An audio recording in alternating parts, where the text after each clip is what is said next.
ഇന്നലെ ഇസ്രായേൽ ചരിത്രപരമായ ഇസ്രായേൽ സന്ദർശനം പൂർത്തിയാക്കി പ്രധാനമന്ത്രി നരേന്ദ്രമോദി മടങ്ങിയത്. ഹ്രസ്വകാല സന്ദർശനം 2 ദിവസത്തെ മാത്രമായിരുന്നുവെങ്കിൽ പോലും അതിന് ദീർഘകാല ബന്ധമാണ് എന്ന് ഇസ്രായേലിൻ്റെ പ്രസിഡന്റ് പ്രധാനമന്ത്രി സൂചിപ്പിച്ചതൊക്കെ, ബെഞ്ചമിൻ നെതന്യാഹു പറഞ്ഞതൊക്കെ നമ്മൾ ഇന്നലെ കേട്ടിരുന്നു.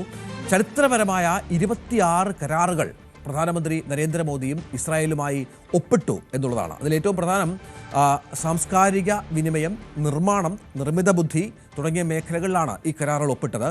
ഒപ്പം നമ്മുടെ UPI അത് പ്രധാനമാണ്, അത് ഇസ്രായേലിൽ ഉപയോഗിക്കും എന്നുള്ള ഉറപ്പും ഇസ്രായേലിൽ നിന്ന് പ്രധാനമന്ത്രി വാങ്ങുകയുണ്ടായി. അത് ഏറ്റവും നിർണായകമായ ഒന്നായി മാറുകയാണ്. യുണൈറ്റഡ് പേയ്മെൻറ്റ് ഇൻ്റർഫേസ് ഇസ്രായേൽ ഉപയോഗിക്കുമെന്നുള്ളത് ഇന്ത്യയെ ആ രാജ്യം അത്രത്തോളം അംഗീകരിക്കുന്നതിൻ്റെ ഒരു തെളിവായി കൂടി പറയുന്നുണ്ട്. നിരവധി വിഷയങ്ങൾ ചർച്ച ചെയ്തിരുന്നു. വ്യാപാര കരാറിലേക്ക് കൂടി കാര്യങ്ങൾ പോകുന്നു എന്ന് പറയുമ്പോൾ ഇസ്രായേൽ പോലെ വളരെ തന്ത്രപ്രധാനമായ സാങ്കേതികവിദ്യയിൽ ഏറെ മുന്നിലുള്ള ഒരു രാജ്യവുമായി ഇത്തരം ബന്ധത്തിൽ ഏർപ്പെടുന്നത് ഇന്ത്യക്ക് ദീർഘകാലാടിസ്ഥാനത്തിൽ വലിയ തോതിൽ ഗുണം ചെയ്യുമെന്ന് കാര്യം സംശയമില്ല. വിനോദ്, പ്രധാനമന്ത്രി നരേന്ദ്രമോദി പാർലമെന്റിനെ അഭിസംബോധന ചെയ്യുന്നു. വർഷങ്ങൾക്ക് ശേഷം ഒരു പ്രധാനമന്ത്രി അവിടെ എത്തുന്നു. അവിടുത്തെ സ്വീകരണമൊക്കെ നമ്മൾ കണ്ടതാണ്. അത് ചില്ലറ നേട്ടമല്ലല്ലോ ഇന്ത്യക്ക് ഉണ്ടാക്കാൻ പോകുന്നത്. രഞ്ജിത്ത്, തീർച്ചയായും ഇസ്രായേലുമായുള്ള ഒരു സഹകരണം ഇന്ത്യക്ക് ഉണ്ടാക്കാൻ പോകുന്നത് വലിയ നേട്ടമാണ്. പ്രധാനമന്ത്രി 2 ദിവസത്തെ സന്ദർശനത്തിനാണ് ഇസ്രായേലിലെത്തിയത്. അദ്ദേഹം മടങ്ങിയെത്തുകയും ചെയ്തു. വളരെ ഹ്രസ്വമായ സന്ദർശനമാണെങ്കിലും അത് ചരിത്രപരമായിരുന്നു എന്ന് പറയാതെ തരമില്ല. കാരണം ഇസ്രായേലിൻ്റെ പാർലമെൻറ്റിൽ അദ്ദേഹം സംസാരിക്കുകയും ഒന്നാകെ ആ പാർലമെൻറ്റിലെ അംഗങ്ങൾ കരഘോഷം മുഴക്കുകയും ചെയ്ത കാഴ്ച. മാത്രമല്ല, തീവ്രവാദത്തിനെതിരെ ഇസ്രായേൽ എടുക്കുന്ന നിലപാടിനൊപ്പമാണ് ഇന്ത്യ എന്ന് പറഞ്ഞു. നെതന്യാഹുവിൻ്റെ കഴിഞ്ഞ ദിവസത്തെ അദ്ദേഹത്തിന് യാത്രയയപ്പ് നൽകിക്കൊണ്ടുള്ള പ്രസംഗത്തിൽ നെതന്യാഹു പറഞ്ഞത്, താങ്കളുടെ പ്രസംഗം കേട്ട ഓരോ ഇസ്രായേലി പൗരനും കണ്ണ് നിറഞ്ഞിട്ടുണ്ട്, കാരണം കണ്ണീരണിഞ്ഞിട്ടുണ്ട്.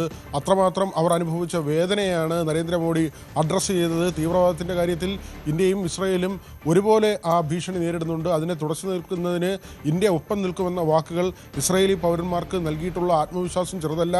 അതുതന്നെയാണ് അവരെ ഒരു ആനന്ദക്കണ്ണീർ, അല്ലെങ്കിൽ അവർക്ക് ആ ഒരു നന്ദി പ്രകടനം എന്ന നിലയിൽ ഓരോ ഇസ്രായേലി പൗരൻ്റെയും കണ്ണ് നനഞ്ഞു എന്ന നെതന്യാഹുവിൻ്റെ വാക്കുകൾ. ഇതൊരു ചെറിയ കാര്യമല്ല. നമുക്കറിയാം, അമേരിക്കയുമായുള്ള നികുതി യുദ്ധമുണ്ട്. നികുതി യുദ്ധത്തിൽ അവിടുത്തെ സുപ്രീം കോടതിയുടെ വിധി വന്നെങ്കിൽ പോലും ഇസ്രായേലിന് വലിയ സ്വാധീനമുള്ള രാജ്യമാണ് അമേരിക്ക.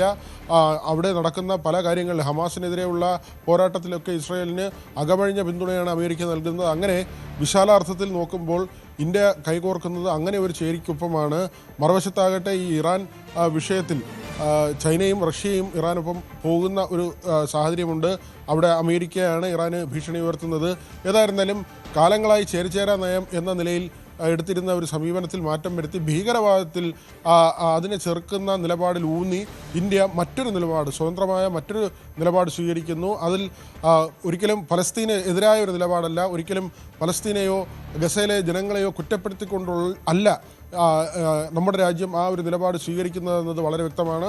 മറിച്ച് തീവ്രവാദ ശക്തികൾ, അത് ഏത് രാജ്യത്തിന് നേരെ ആയിരുന്നാലും തീവ്രവാദ പ്രവർത്തനങ്ങൾ ശരിയല്ല. അത്തരത്തിൽ ജനങ്ങളുടെ സ്വൈരജീവിതം നശിപ്പിക്കുന്ന, താറുമാറാക്കുന്ന തരത്തിലുള്ള വിധ്വംസക ശക്തികളുടെ പ്രവർത്തനത്തെ ചെറുക്കാൻ ഇസ്രായേലിനൊപ്പം കൈകോർക്കുമെന്ന പ്രധാനമന്ത്രിയുടെ വാക്കുകൾ 27 കരാറുകളിലേക്ക് പോവുകയാണ്.